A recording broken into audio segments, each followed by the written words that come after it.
그 무기 사업의 가장 유력한 후보군들은 한국 방산 기업들로 떠오르고 있고요. 지역별, 제품별 다변화가 가장 잘 되어 있는 꼭 주목하셔야 되고요.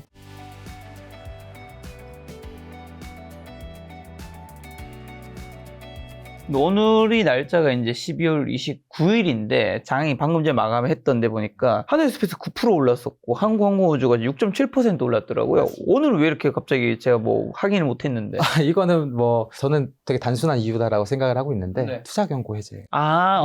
그게 해제됐군요. 네, 오늘 이제 하나에어로스페이스랑 현대로템 이런 대형주들이 투자 경고 해제되면서 어떤 이제 기관들이나 외인들 수급들이 좀 우호적으로 작용하지 않았나 이렇게 저는 생각을 하고 있습니다. 그 외에도 사실은 이제 말씀드렸지만 연말 연초 많이 쉬어갔었거든요, 방산 주가들이. 그러면서 밸류에이션 매력도가 많이 살아났습니다. 많이 고점 대비해서 많게는 30% 40%까지 이제 조정을 받으면서 이런 밸류에이션 매력도가 다시 부각되고, 사실 이미 받아놓은 수주만으로도 내년 내후년 실적 성장은 거의 담보가 되어 있거든요. 이렇게 보면은 지금 이렇게 고점 대비 하락은 했으나 중장기적 성장 스토리가 바뀐 게 없고 단기 실적 성장도 지속될 것이다라는 흐름 속에서 보면은 당연히 우상향한 흐름 다시 한번 나올 수 있지 않을까라고 생각하고 있습니다. 자, 만약 근데 러우 전쟁이 조기에 종전된다면 유럽의 그 재무장 속도가 늦춰질 우려는 없는지, 오히려 뭐 유럽의 재무장 속도가 더 빨라져야 한다는 주장의 근거는 좀 뭘까요? 아까 처음에 조금 이제 간단하게 언급을 드렸던 건데, 러시아는 지금 국가의 대부분의 자원들이 아마 이런 방위 산업으로 흘러 들어가고 있을 겁니다. 그렇죠. 그로 인해서 생산 속도가 압도적으로 빠른 상황이고요. 근데 이런 생산 속도를 지금 어떻게 보면 우크라이나가 대신 싸워주면서 막아주고 있다라고 보시면 되겠습니다. 근데 지속해서 뭐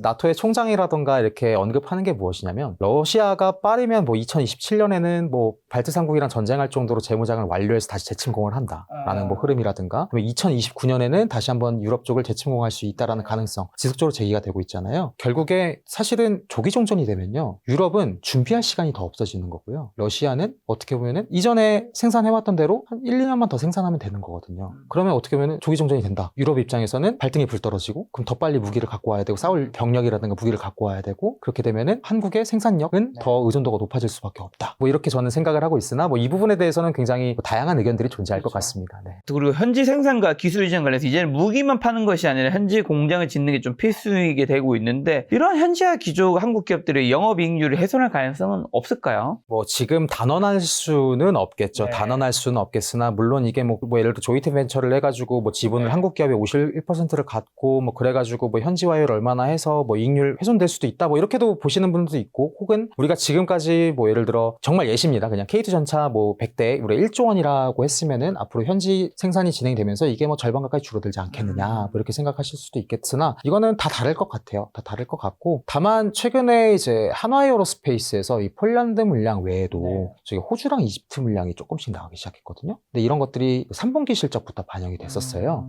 근데 그럼에도 불구하고 이익률은 견조했다라고 생각을 해보면, 폴란드 물량이 물론 굉장히 이제 ASP 측면에서 굉장히 좋게 계약한 것도 맞는 것 같지만, 비폴란드양 수출이 증가했음에도 불구하고 이익 체력이 견고하다라는 걸 확인을 했거든요. 그러면은 어떻게 보면 폴란드 물량 자체가 앞으로의 계약에 있어서 기준점이 되고 있는 것이고, 그렇게 보면은 결국에 급한 거는 고객들이지 방산 기업들이 아니거든요. 안보에 직결되는 국가들이지. 그러면은 앞으로도 이런 지정학적 긴장도가 일정 수준 지속된다라고 가정을 했을 때는 우리 한국 기업들이 불리하게 계약할 이유는 없다라고 생각을 하고 있습니다. 그럼 이제 오늘 추천해 주신 게 방산에서 하나에어로스페이스랑 한국항공우주인데, 여러 기업 중 하나에어로스페이스를 또 최선호주로 꼽은 이유 중 하나가 제품 포트폴리오의 다양성 때문인가, 아니면 선제적인 현지 투자 때문일까요? 둘 다죠.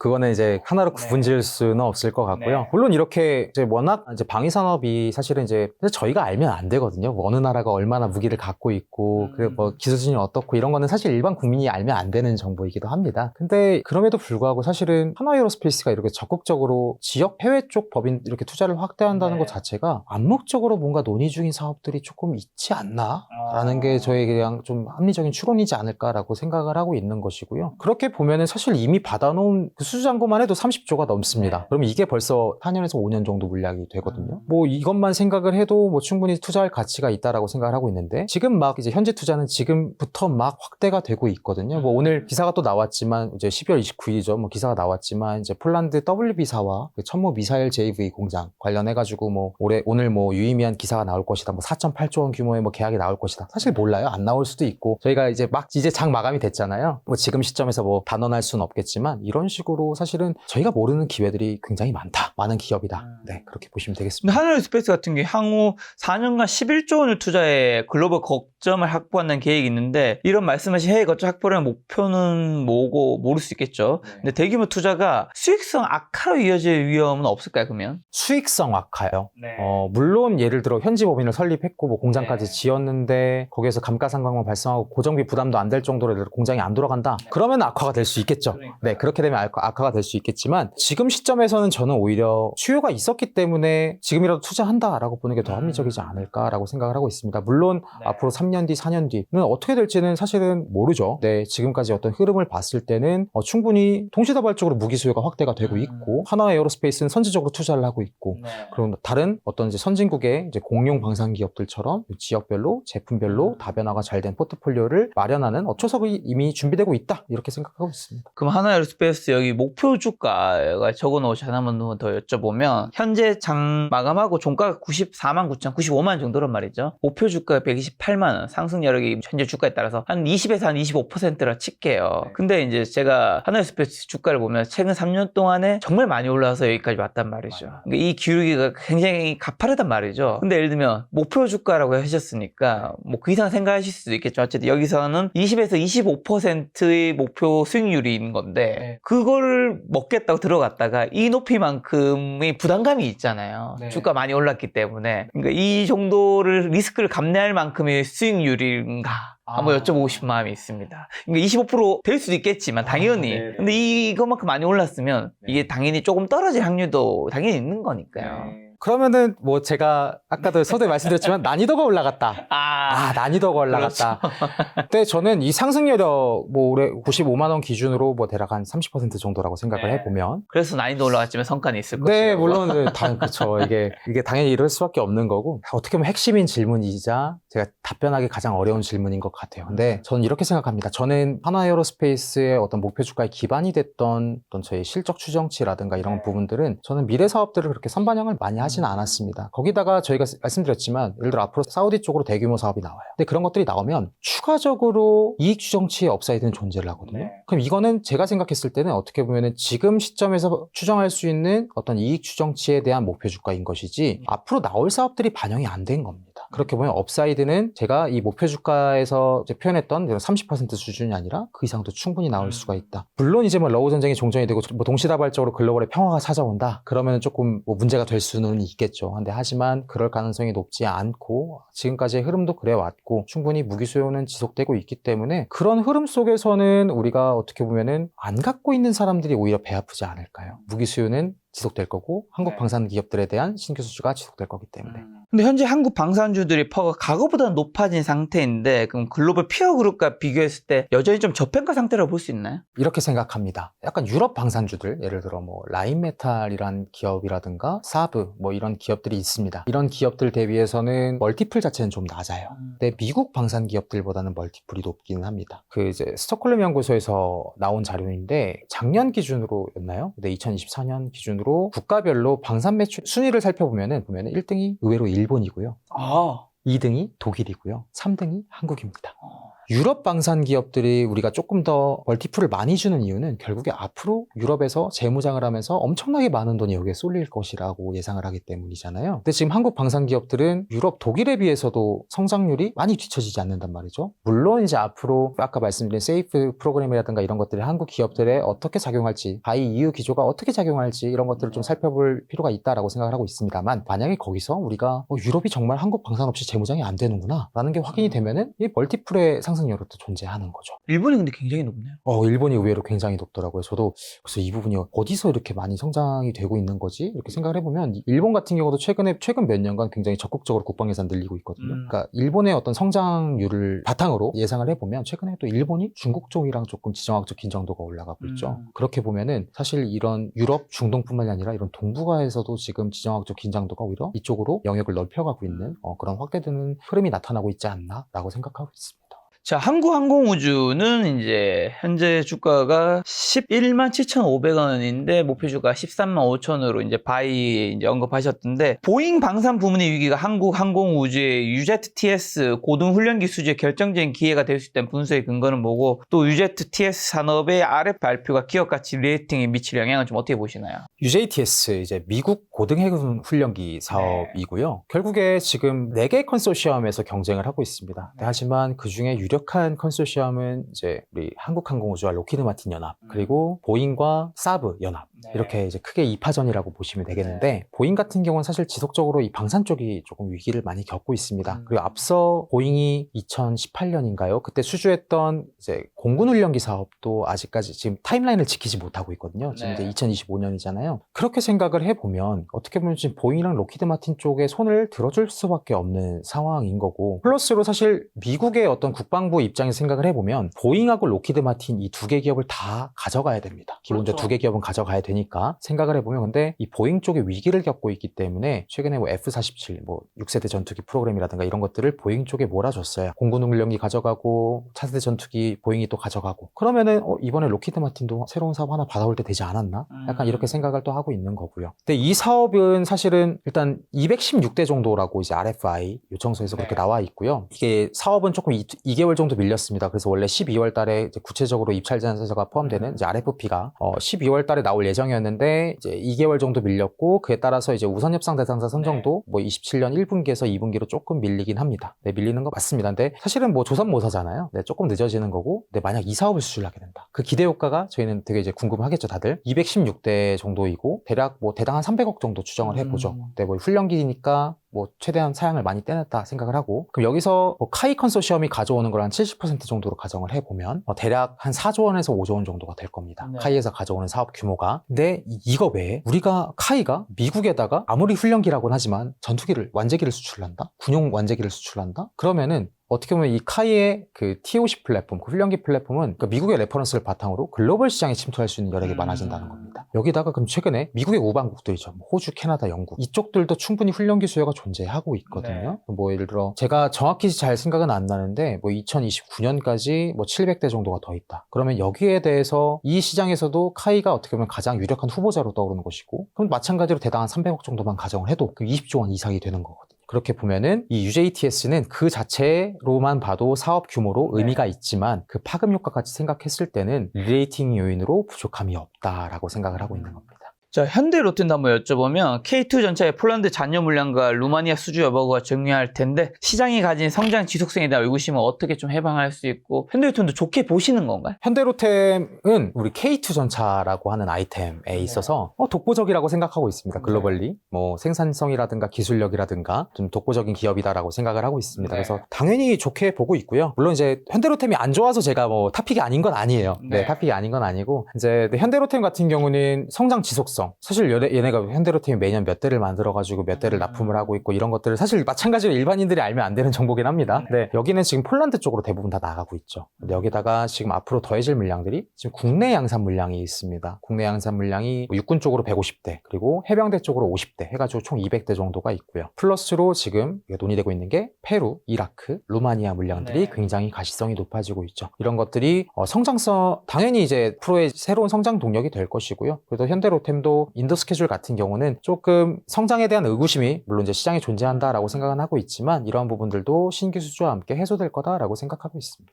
LIG 넥스원인데 수주 잔고가 6년치 매출에 달한다고 하던데, 양적 성장보다 이익률이 높은 사업 위주로 수주하겠다는 전략이 그러면 주가 리레이팅에 좀 도움이 될까요? 리레이팅이라기보다는 전 EPS 쪽으로 조금 도움이 될 거다. EPS 성장 쪽으로 조금 도움이 될 거다라고 생각을 하고 있고, 넥스원 같은 경우는 수주 잔고에서 수출 비중 대비해서 현재 실적에서 나오는 매출액에 대해서 수출 비중이 굉장히 낮거든요. 그로 인해서 앞으로 사우디 천국 양산 그리고 이라크 천국 양산이 순차적으로 반영이 되면서 그런 수출 비중이 높아질 것이고, 그에 따라서 자연스럽게 이익률도 올라가는 흐름 나올 것이다 라고 생각을 하고 있고, 그래도 추가적으로 아까 LSAM 이제 말씀을 드렸는데 그런 것들도 중동 3국에서 추가 수주가 나올 가능성도 존재하고, 최근에는 또 MSM3라고 해서 천궁3 같은 경우도 지금 이제 체계 개발부터 시작이 되고 있죠. 이렇게 후속 사업들이 지속적으로 연결이 되어 있다라고 생각을 하고 있습니다. 다만 이런 방공 시스템 같은 경우는 사실은 사업 기간 굉장히 고난이도 사업이에요. 한마디로 LIG 넥스원은 우리 국민의 안전을 지키는 굉장히 뛰어난 기업은 맞으나, 수출 아이템으로 이 방공 시스템을 봤을 때는 조금 이제 사업 사업 기간도 길고 절대적인 규모 자체도 크진 않습니다. 그래서 실제 성장 속도 자체가 우리가 시장이 기대했던 것 대비해서 그렇게 빠르진 않을 수 있다. 이런 포인트 정도만 보시면 되겠습니다. 자, 그리고 호주에서 인정받은 레드백이 루마니아에서도 독일의 라인메탈을 꺾을 수 있는지, 호주 사업과 구조가 유사하다는 점이 왜 수주에 유리한가요? 일단은 레드백은 이제 과거에 사실 이제 라인메탈과의 경쟁에서 승리한 아이템이죠. 호주에서는 승리를 했고 미국에서는 졌습니다. 아쉽게도.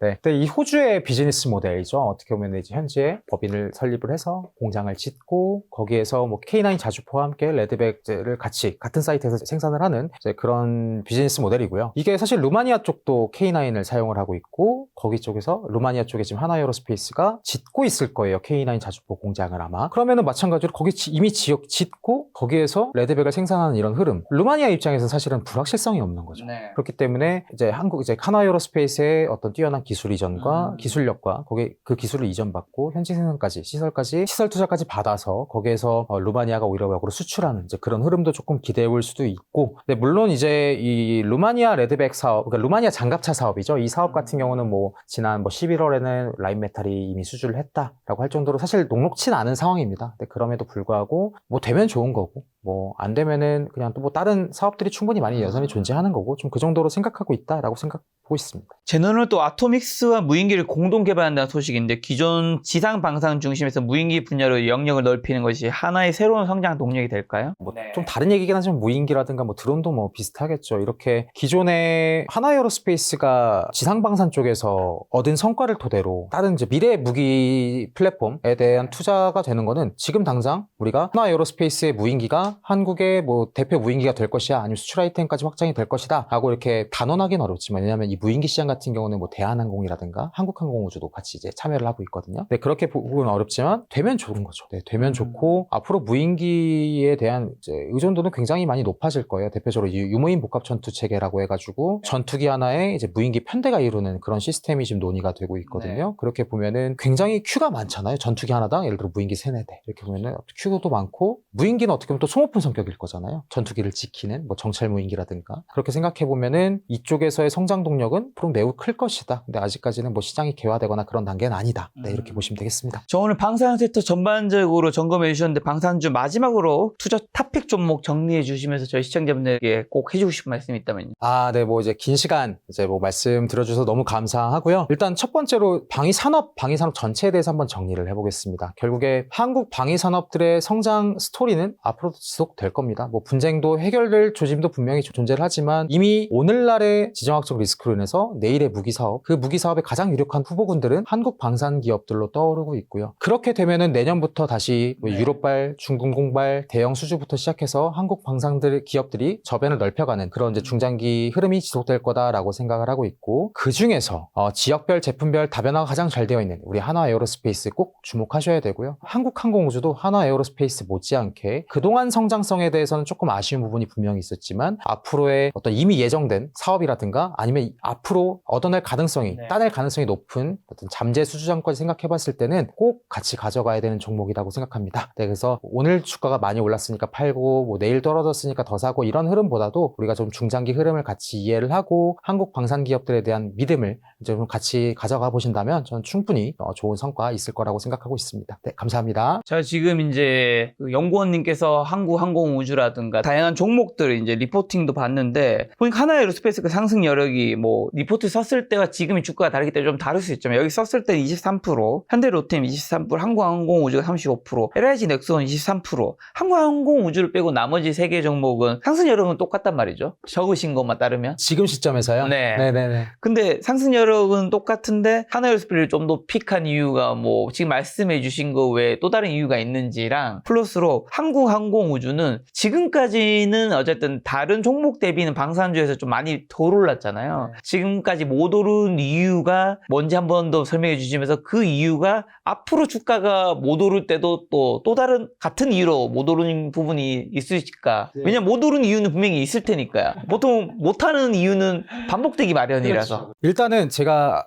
하나에어로스페이스랑 한국항공우주 가장 지금 시점에서 주목하는 이유는 그러니까 신규 사업에 대한 수주 가능성입니다. 결국에 그게 저희의 미래의 실적 성장이랑 연결이 되는 거잖아요. 그럼 제가 썼을 때랑 사실 지금이랑은 또 많이 달라졌죠. 뭐 3, 4개월 정도 되는 뭐 짧은 시간이었지만 예를 들어 이 당시에 목표 주가를 냈을 때 시점을 생각해보면 예를 들어 미국의 UJTS 사업은 뭐 한 3개월, 4개월 후에나 이제 뭐 RFP가 나오는 단계였다라고 하면은 지금은 거의 임박한 상황인 것이고 이렇게 사업들이 어떻게 보면 하나, 두 개씩 가시성이 높아지면서 올라갔다라고 생각을 하고 있고 한국항공우주가 성장하지 못했던 이유는 어떻게 보면은 명확합니다. 네, 실적 때문이죠. 네, 이렇게 보시면 오히려 23년보다 2024년에 매출액이 역성장을 하거나 이러한 흐름들이 존재를 했었거든요. 근데 한국 방산 기업들을 보는 시각은 수출 사업들이 대규모로 실적에 반영이 되면서 그에 따른 이익률 향상. 내수 방산은 이 방산원가 기준이기 때문에 이익률이 거의 정해져 있거든요. 근데 수출 사업은 그렇지가 않습니다. 그래서 이 사업들이 순차적으로 반영이 되면서 혹은 국내 쪽에서도 이익률은 좀 아쉬울 수 있지만 대형 사업들이 실적에 반영이 되면서 앞으로의 성장성은 우리가 좀 주목해 볼 필요가 있다라는 거고 그럼 이 리스크는 무엇이냐? 자, 전투기는 사실은 국산화율이 좀 낮습니다. 뭐 전자장비라든가 레이더라든가 이런 것들을 이제 미국에서 뭐 수입하는 비중도 많고요. 그렇게 되면은 이런 이제 수입 장비들의 수입 부품들의 어떤 인도 일정에 따라서 이게 조금 더 지연될 가능성도 존재하고 이런 부분들이 분명히 존재를 합니다. 그래서 이런 것들이 조금 리스크 요인이다. 하지만 한국항공우주가 갖고 있는 사업의 총액은 변하지 않는다. 저는 꼭 한번 좀 생각해 보시면 되겠습니다. 알겠습니다. 내년에도 방산 섹터가 좋았으면 좋겠다는 생각도 있지만 그 이전에 어쨌든 K방산 수출은 많이 되었으면 좋겠다는 생각은 드네요.